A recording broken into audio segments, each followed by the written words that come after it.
അന്താരാഷ്ട്ര നാടക ദിനങ്ങൾക്ക് ഇന്ന് തിരശ്ശീല ഉയരും. ഉച്ചകഴിഞ്ഞ് 3-ന് ഫ്രാങ്കൻസ്റ്റൈൻ പ്രോജക്റ്റ് എന്ന നാടകത്തോടെ ഇറ്റ്ഫോക്കിന് തുടക്കമാവും. മേരി ഷെല്ലിയുടെ ഫ്രാങ്കൻസ്റ്റൈൻ എന്ന നോവലിനെ ആധാരമാക്കി അർജന്റീനയിൽ നിന്നുള്ള ലൂസിയാനോ മൻസൂർ എന്ന സംഘമാണ് നാടകം അവതരിപ്പിക്കുന്നത്. ഇന്ന് വൈകിട്ട് 5-ന് മന്ത്രി കെ രാജൻ നാടകോത്സവം ഉദ്ഘാടനം ചെയ്യും. നാളെ രാവിലെ 9:30-നും ഉച്ചകഴിഞ്ഞ് 3-നും അക്കാഡമിയിലെ ബ്ലാക്ക് ബോക്സിൽ വീണ്ടും നാടകം അരങ്ങേറും. എല്ലാ സജ്ജീകരണങ്ങളോടെ വിദേശ നാടക സംഘങ്ങൾ തൃശ്ശൂരിലെത്തി. നാടകങ്ങളുടെ അവതരണത്തിനു ശേഷം വിവിധ നാടകങ്ങളെയും വിഷയങ്ങളെയും ആസ്പദമാക്കി മുഖാമുഖവും സംവാദവും നടത്തും. ജനുവരി 27 രാവിലെ 11:30-ന് malpractice and the show, under the mangosteen tree, the nether എന്നീ നാടകങ്ങളുടെ അണിയറ പ്രവർത്തകർ നാടക പ്രേക്ഷകരുമായി സംവദിക്കും.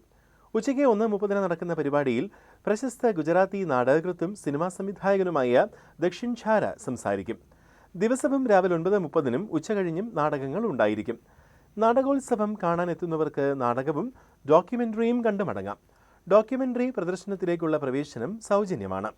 ഇറ്റ്ഫോക്കിന്റെ 2ാം ദിനമായ നാളെ മുതൽ 31 വരെ ഇറ്റ്ഫോക്ക് വേദിയായ ഫാവൂസിൽ വൈകിട്ട് 5-ന് പ്രദർശനം നടക്കും.